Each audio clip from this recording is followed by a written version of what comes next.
Have you ever felt lost? Like there was a time when you knew exactly who you were, what you were good at, and you could easily see your path before you. And then something changed. Oh, what you would give to feel success and purpose again. To find rest, assurance, hope. To be found. There was once a group of fishermen who gave up their trade to follow after Jesus. "Follow me, and I will make you fishers of men," he said. And so they left their boats and nets and found themselves as they lost themselves in his work. After 3 years of profound purpose, Jesus had died, been resurrected, and ascended into heaven, and they were left alone to ponder their incredible experience. As the majesty of it all began to settle, I imagine they began to look at each other quietly thinking, "Now what? Our master is gone." Gradually, a deep loneliness probably began to set in. Aside from their assurance that he would return, who knew if it would be in a day, a month, a year, or even in their lifetime? Would they ever see him again? And how would they pursue their mission when their leader wasn't there to guide them? The path that once seemed so clear probably began to look like a scattered puzzle with missing pieces. Finally, one of them spoke and said, "I go a-fishing." Unsure of how to move forward, he must have thought, "Well, at least I still know how to fish." The others followed, and what happened next must have been incredibly discouraging. The thing that they used to be good at failed. They toiled all day and into the night, which grew darker and darker as empty nets began to reflect empty hearts. With each cast, hope diminished until the coming dawn revealed a total failure.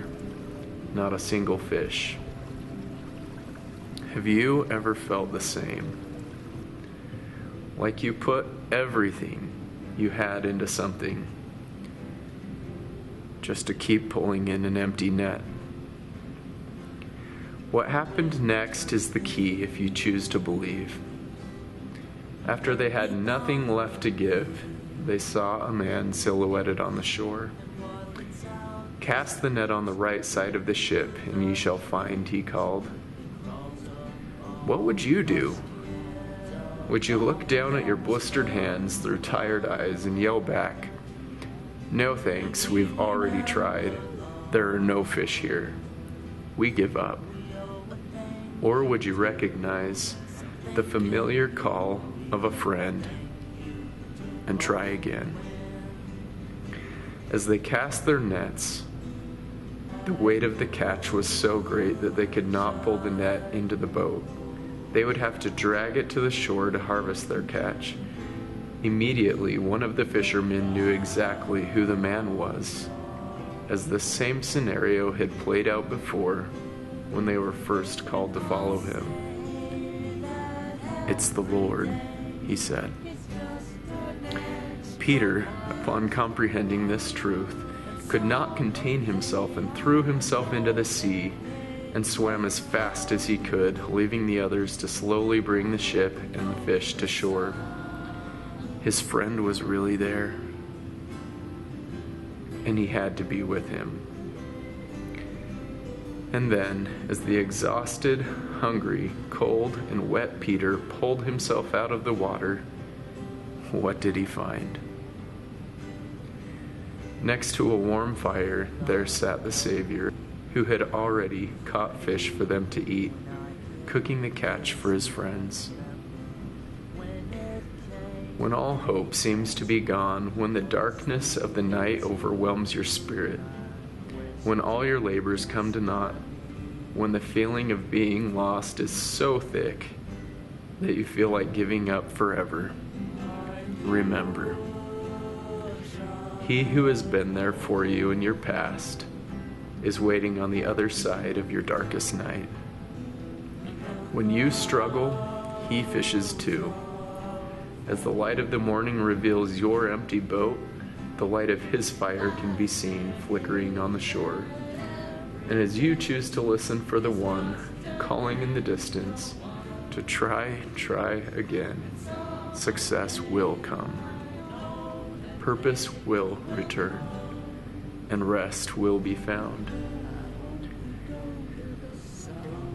In this painting, I chose a brook trout in the hands of the Savior.